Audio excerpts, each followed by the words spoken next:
A murmur is just a noise you hear with a stethoscope, and it's caused by turbulence of blood flow in the heart. And that turbulence in blood flow in the heart is caused by a pressure drop. You go from laminar to turbulent flow whenever there's a pressure drop. So whenever you hear a murmur, it's a sign of a pressure drop somewhere in the heart. And to get from that pressure drop to a murmur, you go through a variety of steps. The pressure drop causes the turbulence in the flow. The turbulence in the flow causes vibration in the blood, which causes a vibration in the wall of the heart, which causes a vibration in the pericardium, which causes a vibration in the subcutaneous tissue, causes a vibration of the inner chest wall and ribs, subcutaneous tissue, skin, diaphragm of your stethoscope, column of air, your eardrum. The eardrum goes back and forth, setting off an electrical impulse, and that electrical impulse goes to your brain, aha, murmur. A lot of places to lose information. And while in physical diagnosis in medical school, they give you a whole variety of things on trying to characterize them, I found that most of them don't work very well in the newborn period. Children's hearts are, the sounds are transmitted so well over the chest that it's very hard to localize. And I think I'm pretty good at telling systolic from diastolic and loud from not loud. But other than that, it's very hard to sort out exactly the quality, timing, pitch of the murmur, et cetera. So I'm just satisfied with loud or not loud. Now there are three things that can cause heart murmurs in the newborn period. One of them is peripheral pulmonary stenosis. Another is patent ductus arteriosus, and these are two normal findings. And then the third is all congenital heart disease. And I want to tease out these a little bit. Peripheral pulmonary stenosis, as you know, is a murmur that we hear very commonly in the newborn and the first month of life. Usually you hear it in the chest, but you can hear it in the axilla and the back.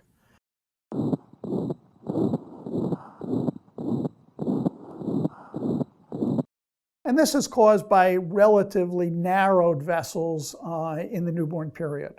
Blood vessels grow in utero depending upon the amount of blood going through them. Remember, in utero, the organ of oxygen exchange is the placenta, not the lungs. So of the blood that the right heart pumps, that 50% of combined ventricular output goes out the main pulmonary artery. Most of it is diverted down into the descending aorta through the ductus arteriosus to the placenta. Only about 10% of combined ventricular output actually goes out to the distal pulmonary arteries, where it goes out to the lungs and back through the pulmonary veins, essentially unchanged.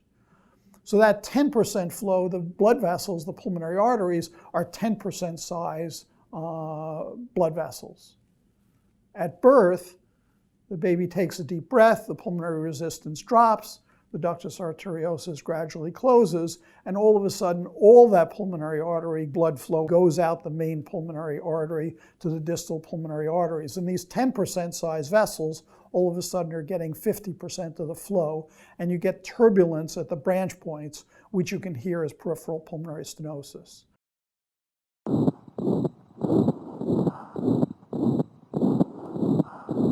This is a physiologic murmur. Over the next few weeks and months, this increased flow increases the wall stress on the vessels, and the muscle in the pulmonary arterioles gradually regress, so these vessels grow and get more adapted to the amount of flow going through them, and the peripheral pulmonary stenosis murmur goes away. Patent ductus arteriosus. Some of the babies will have a murmur. If you ask the incidence of patent ductus arteriosus, if I ask a group of medical students, I'll get 10%, 20%, 25%. But in fact, I think all babies have a murmur of a patent ductus arteriosus. This is a normal vessel that's there in utero. Over the first day or two, this vessel closes. So you have a situation where you have a high pressure aorta, a lower pressure pulmonary artery, a blood vessel connecting the two of them that's starting to get narrow. Well, you get a pressure drop and you get turbulence, and I think you would get a murmur in just about every baby.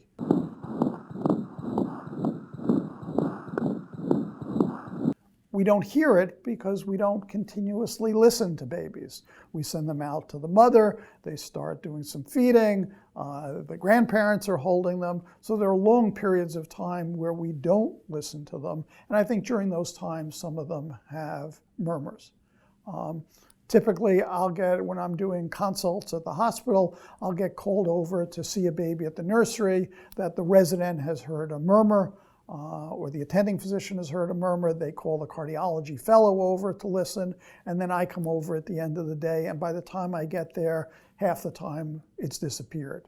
I think these were just ductuses that were closing.